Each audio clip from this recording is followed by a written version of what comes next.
दशकों से हड़ताली सियासत, 24 में बंगाल चाहे राहत। हमारी इस खास पेशकश में आपका स्वागत है। मैं हूं प्रवीण तिवारी। 42 लोकसभा सीटों वाले पश्चिम बंगाल में गहरे घुसकर बीजेपी ने ममता बनर्जी को कड़ी चुनौती दे दी है। 2019 के चुनाव में प्रदेश में ऐसी लहर चली कि बीजेपी 2 के आंकड़े से सीधे 18 सीटों पर केसरिया झंडा फहराने में कामयाब रही। 2024 के चुनाव में बंगाल के अंदर कानून व्यवस्था, भ्रष्टाचार, औरतों पर अत्याचार, संदेश खाली का जो मुद्दा है और सीएए जैसे बड़े मुद्दे रहे हैं। इसके साथ पश्चिम बंगाल में फिर से अतीत का गौरव हासिल करने की सुगबुगाहट भी देखी जा रही है। प्रधानमंत्री नरेंद्र मोदी मजबूत इरादों के साथ आधुनिक उद्योगों के बल पर विकास करने के लिए जाने जाते हैं, तो वहीं पश्चिम बंगाल 1/3 फैक्ट्रियों के साथ कभी भारत की औद्योगिक राजधानी हुआ करता था। इतिहास है लेकिन ये लेफ्ट और टीएमसी की हड़ताली सियासत के चलते पिछले 4 दशक में बंगाल के अंदर 65,000 कारखाने बंद हो गए। नतीजतन प्रधानमंत्री मोदी की अगुवाई में बीजेपी की मजबूत दस्तक से एक बार फिर जनता को बंगाल का अतीत पुनर्जीवित होने की आस बंधी है। ममता को बंगाल में चुनौती, बीजेपी ने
में बंगाल की सियासत के अंदर नाटकीय बदलाव आया है। ममता की टीएमसी के गढ़ रहे प्रदेश में बीजेपी ने बहुत तेजी से मजबूत जनाधार को खड़ा किया है।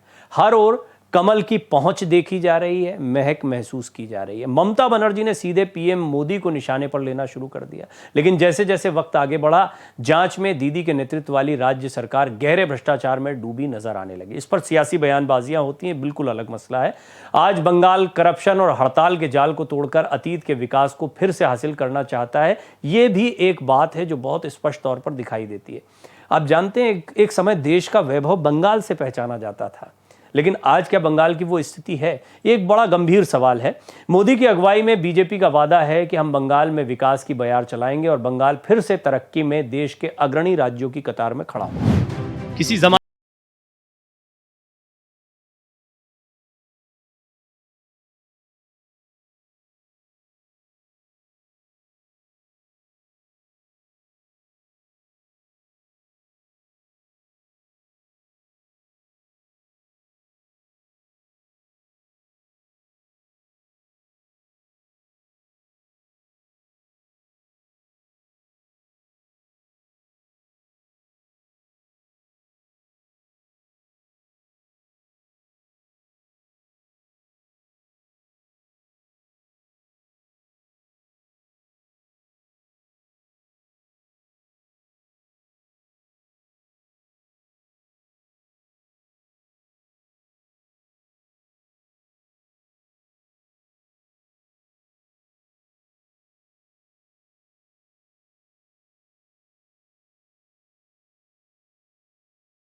बंगाल ट्रेड एसोसिएशन के अध्यक्ष सुशील पोद्दार का कहना है, मजदूर संगठनों के उग्र आंदोलन, वाम मोर्चा सरकार की गलत औद्योगिक नीतियों ने ही बंगाल के कल कारखानों को बदहाल कर दिया। वाम मोर्चा के बाद तृणमूल सरकार की लचर कानून व्यवस्था के कारण बड़े औद्योगिक घरानों के साथ छोटे मोटे उद्योगपति भी बंगाल में निवेश करने से कतराते हैं। बंगाल के सिंगूर से गुजरात के साणंद में टाटा द्वारा अपनी नैनो कार परियोजना को स्थानांतरित किया जाना इसका जीता जागता उदाहरण है।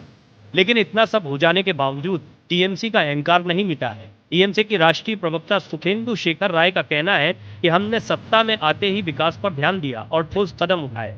लेकिन सवाल उठता है कि अगर सीएम ममता बनर्जी ने उद्योगों पर ध्यान दिया होता तो कारखानों पर ताले नहीं पड़े होते, बल्कि उनके जरिए देश निर्माण हो रहा होता। सत्ता में आने के साथ ही तृणमूल कांग्रेस ने राज्य में उद्योगों के विकास पर ध्यान केंद्रित किया है। राज्य की मुखिया ममता बनर्जी ने इस दिशा में कई ठोस कदम उठाए हैं। हम लोग शुरू से ही इसे लेकर गंभीर हैं। विकास पर ताला। राज्य में 1977 से 2011 तक वाम मोर्चा की सरकार रही। इस दौरान ही हड़ताल, बंद और यूनियन बाजी का दौर शुरू हुआ। वामपंथियों के श्रमिक संगठन सीटू के खिलाफ कांग्रेस ने अपने श्रमिक संगठन इंटक को उतारा। इनकी लड़ाई में मिल मालिक और श्रमिक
लिहाजा ज्यादातर श्रमिक बेहतर भविष्य की तलाश में दूसरे राज्यों में पलायन कर गए।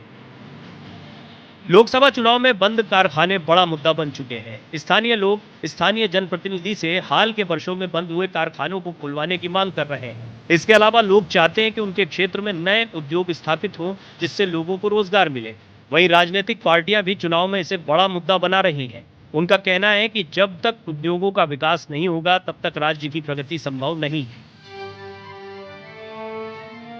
पश्चिम बंगाल में लोकसभा चुनाव प्रचार में बीजेपी और टीएमसी आमने सामने हैं। महिलाओं पर अत्याचार के खिलाफ खुद पीएम मोदी मुख्यमंत्री ममता बनर्जी को घेरते दिखाई दिए हैं। तो वहीं अमित शाह सवाल उठा रहे हैं कि ममता बनर्जी पर बांग्लादेश से आए बंगाली हिंदुओं के खिलाफ क्या वो हैं। ये इस तरह के सवाल उन पर उठाए जा रहे हैं।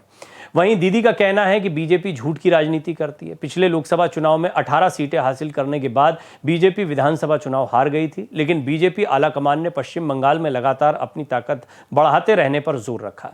वहीं कांग्रेस और लेफ्ट इंडिया गठबंधन के छत्र तले मैदान में है, लेकिन जमीन पर इनका वजूद मतदाताओं में उत्साह पैदा नहीं कर पा रहा है। ये एकदम अलग दौर की सियासत देखने को मिल रही है। तृणमूल कांग्रेस और बीजेपी आमने सामने, और इसमें भी अभी तक तृणमूल कांग्रेस पर भरोसा दिखाया गया, लेकिन विधानसभा चुनाव जो होता है वो बिल्कुल अलग अंदाज में होता है। और लोकसभा चुनाव में प्रधानमंत्री की जो लोकप्रियता है वो अलग स्तर पर दिखाई दे रही है। जहां जहां उनके रोड शोज हो रहे हैं, वहां पर जिस तरह की भीड़ उमड़ रही है, उससे अंदाजा लगाया जा सकता है कि प्रधानमंत्री के तौर पर मोदी का चेहरा पश्चिम बंगाल की जनता को भी भा रहा है। लोकसभा चुनाव 2024 के लिए देश भर में प्रचंड प्रचार अभियान जारी है। राजनीतिक पार्टियां मतदाताओं को अपनी ओर आकर्षित करने के लिए एड़ी चोटी का जोर लगा रही हैं। इसके बीच सबकी निगाहें खासतौर पर पश्चिम बंगाल पर टिकी हुई हैं। यहाँ सियासी लड़ाई दिलचस्प है और आमने सामने तृणमूल कांग्रेस और भारतीय जनता पार्टी। टीएमसी सूबे की सत्ता पर काबिज है और बीजेपी उसे कड़ी टक्कर दे रही है। पश्चिम बंगाल में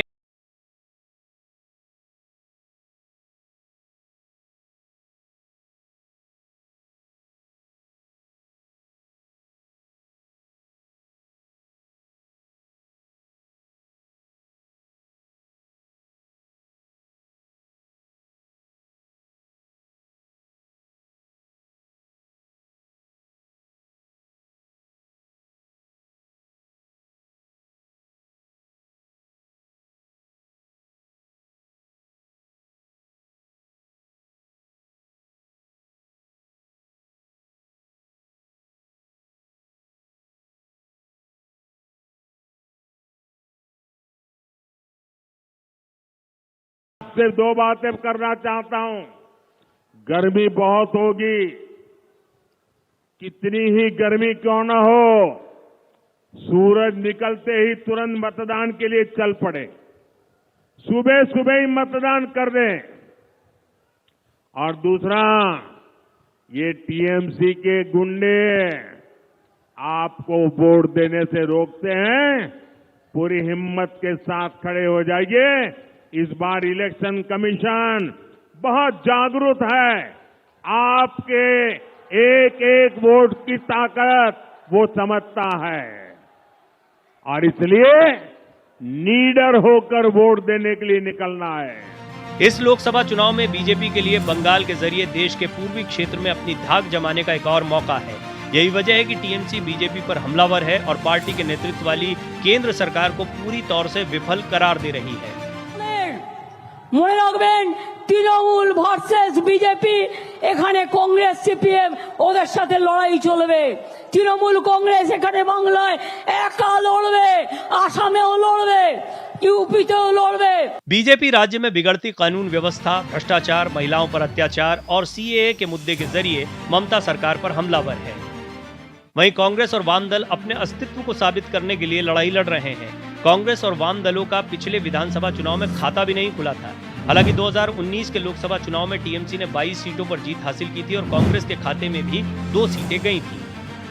टीएमसी वरिष्ठ और युवा नेताओं के बीच आंतरिक सत्ता संघर्ष के बीच जूझ रही है और उसकी छवि भ्रष्टाचार के आरोपों की वजह से खराब हुई है।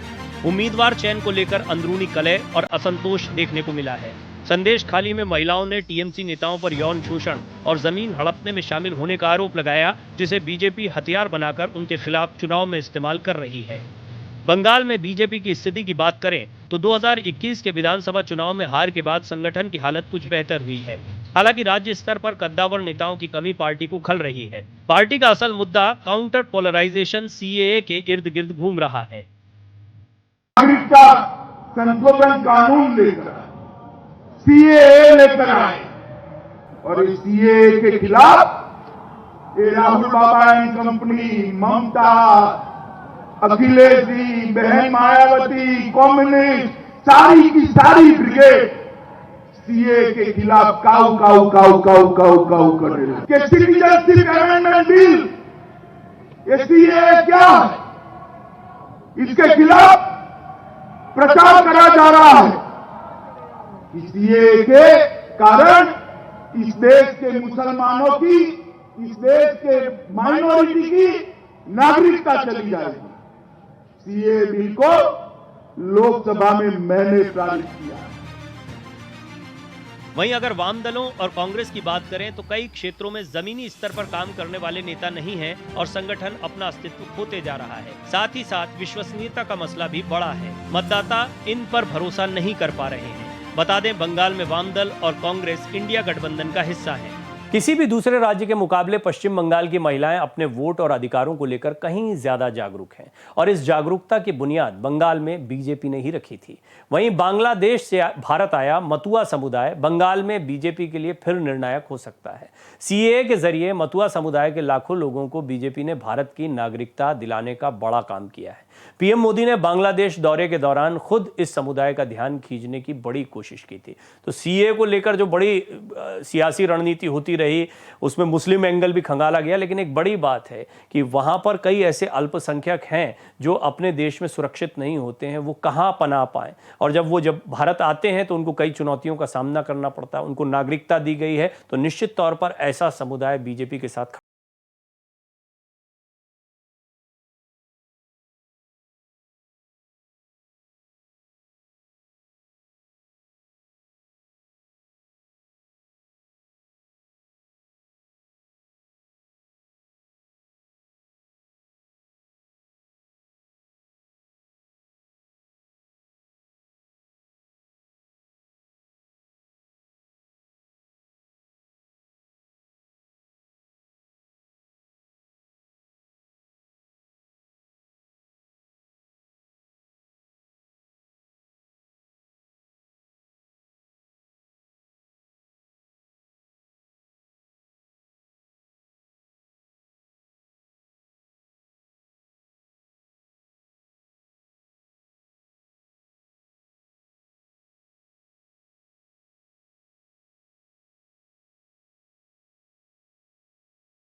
इसने कई दशक पश्चिम बंगाल में एक छत्र राज किया।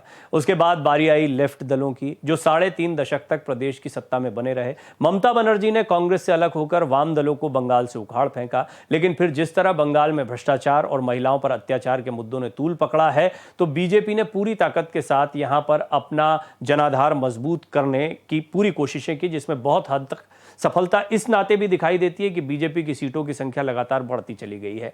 पिछली बार विधानसभा चुनाव में अपेक्षित सफलता नहीं मिली, लेकिन काफी ताकत के साथ बीजेपी ने एक ऐसा माहौल बनाया जिससे यह स्पष्ट हो गया था कि बीजेपी और तृणमूल कांग्रेस के बीच में सीधा मुकाबला है। और अब यह मुकाबला जब लोकसभा चुनाव में जाएगा, तो लोकसभा चुनाव में निश्चित तौर पर चुनाव का जो पैटर्न होता है, मतदाता की जो सोच होती है, वो बिल्कुल अलग तरीके से चलती है। कई सालों की कोशिश के बाद बंगाल में 2024 का चुनावी मुकाबला कांटे की टक्कर पर पहुंच गया है। पश्चिम बंगाल के पास 42 सांसदों की ताकत है, जिसे हासिल करने के लिए बीजेपी और टीएमसी ने पूरा दम झोंक दिया है। जल्द ही 7 चरणों में मतदान के जरिए बंगाल के वोटर बता देंगे उन्हें अभी दीदी की अगुवाई चाहिए या फिर प्रधानमंत्री मोदी का करिश्माई नेतृत्व। हमारी इस खास पेशकश में फिलहाल इतना ही। बाकी की देश दुनिया की खबरों के लिए बने रहिए भारत एक्सप्रेस के साथ। नमस्कार।